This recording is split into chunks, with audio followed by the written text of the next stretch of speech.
National Party are absolutely determined that we will send a signal to Jamaica and to the Jamaica Labour Party on Monday that the PNP is back up and running and ready to take back power this one. This is a local government election. I should not have to be on this platform. I should not have to be going around the country. But such man, in his power hungriness, is trying to get his hands on the economy that we have built. I will not allow that to happen. The PNP must never touch the economy that we have built. Never. Hello, I'm Dudley Thompson, and welcome again to WDT Media TV.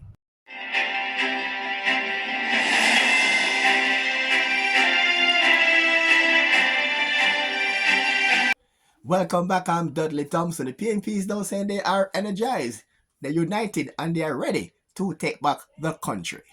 Comrades of the People's National Party are absolutely determined that we will send a signal to Jamaica and to the Jamaica Labour Party on Monday that the PNP is back up and running and ready to take back power this one. And comrades, this is a very important election. It's a local government election. What the country is looking at is as a referendum.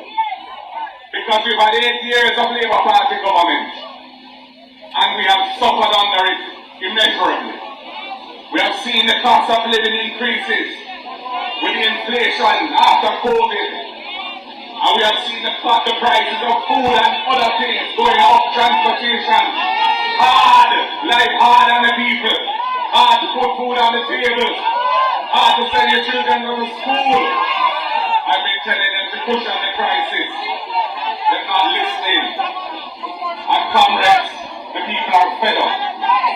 When you look at the crime and violence situation, Labour Party don't have a plan to deal with it.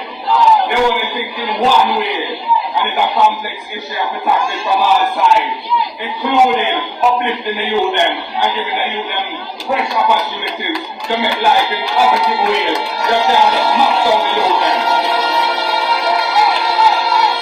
When it comes to the education system, we have a terrible crisis in education in this country. Over 30% of the youth leaving primary school can't read or write. Start the basic arithmetic. That is no way to build a nation. That is the source of many of our problems in this country.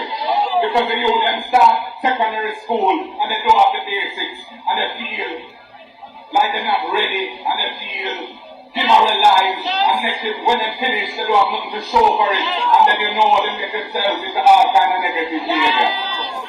And when you check the hospital system, you have a situation, first of all, Cornwall Regional, which is a scandal of incredible proportions. What was a project that was supposed to be finished years ago, costing a couple $1 billion, gone to $21 billion, and now it can't finish.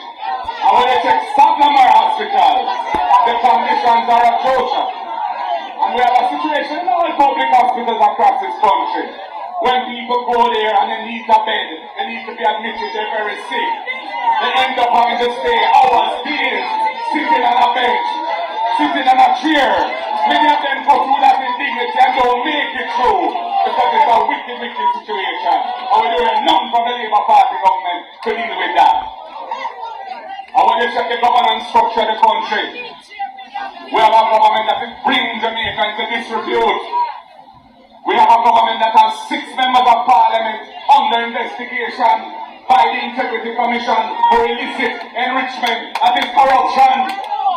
The Prime Minister put a gag order on his cabinet so they can't even talk about it when they're supposed to come clean the people and say this is it and that is it and this is what we're going to do to deal with it. No, you don't hear none from them. And even he himself can't have his own statutory declaration of his assets and and his liabilities and his income certified by the Integrity Commission. In any self-respecting country, that would be a disqualification factor. Your party has been healing. Since I became leader, I put a lot of effort into that. And it makes me feel glad when I see all of my colleagues rallying round, campaigning all over the country. Philip Palwell, Peter Bunting, Lisa Hanna, Damian Crawford, Ian Hills, Julian Robinson, Natalie Nita Garvey, the whole of we are pulled in one direction because we want ensure that we seal up the revival of the People's National Party on Monday. Coming up on Monday important. We intend to win the general. And I want to make sure when we win the general that the councillors in West and Westmoreland are PNP councillors. Thursday, PNP is Mark Golding, and guess what? The Prime Minister is saying that the PNP will never get their hands on the economy that the JLP has worked so hard to build. This is a local government election. I should not have to be on this platform.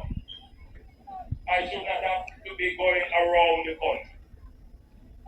But such man, in his power hungriness, is trying to get his hands on the economy that we have built.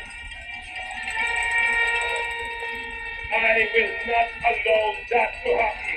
The PNP must never touch the economy that we have built. Never.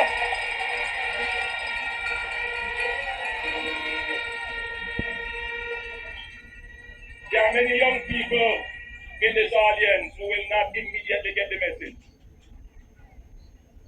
But those who are a little bit more in age will understand this message, that we cannot allow the PNP to ever get hold of the economy of this country again after we have set it right. Never!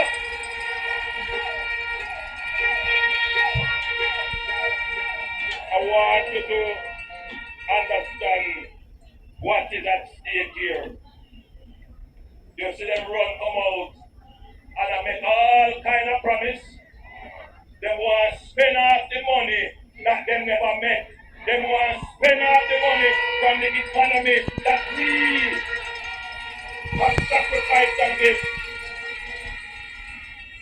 And if you let them do it, they understand nothing about managing an economy.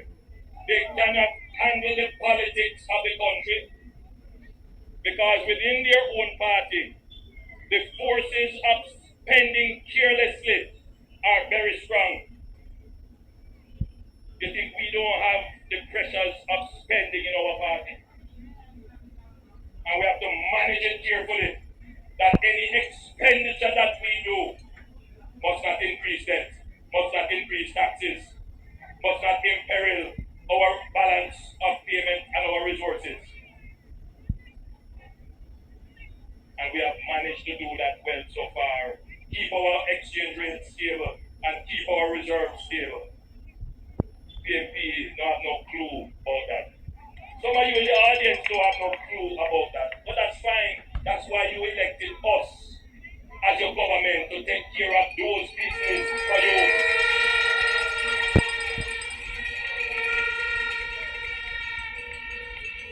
So, we are at this point now where you have a leader that understands both sides of the philosophical outlook of our two political ideologies. We are the government that puts people first meaningfully by creating an economy that generates the cash to actually put you first. And we have done that over and over and over again. Over and over and over again. During COVID, when whole heap of people were laid off, we are the ones who put up a $40 billion care program that carried many households through, in addition to just giving care grants of $10,000 and $50,000 to the average Jamaican.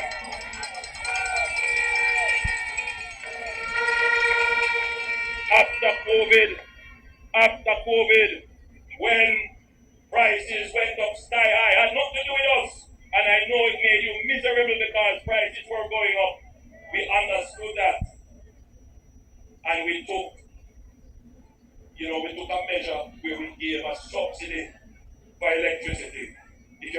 assume under a certain amount that in me and the team, you have leaders who genuinely care, who are not going to give you 6 for 9, who are not going to give you empty promises. We put people first, and we have the cash to actually do it. Labor rights, I love you. And the 26th, you will have an opportunity to cast a vote. Your vote is a verdict. That's what it is. I ask you to return a verdict, a victory for Glendon Summer. Victory for Christopher Golden. Victory for the most astute political mind and the best player in Jamaica. Victory for Delroy, Brother William. There you have it. You heard it from both leaders, the PNP's Mark Golden and the Prime Minister Andew Holness. Who will it be on February 26th?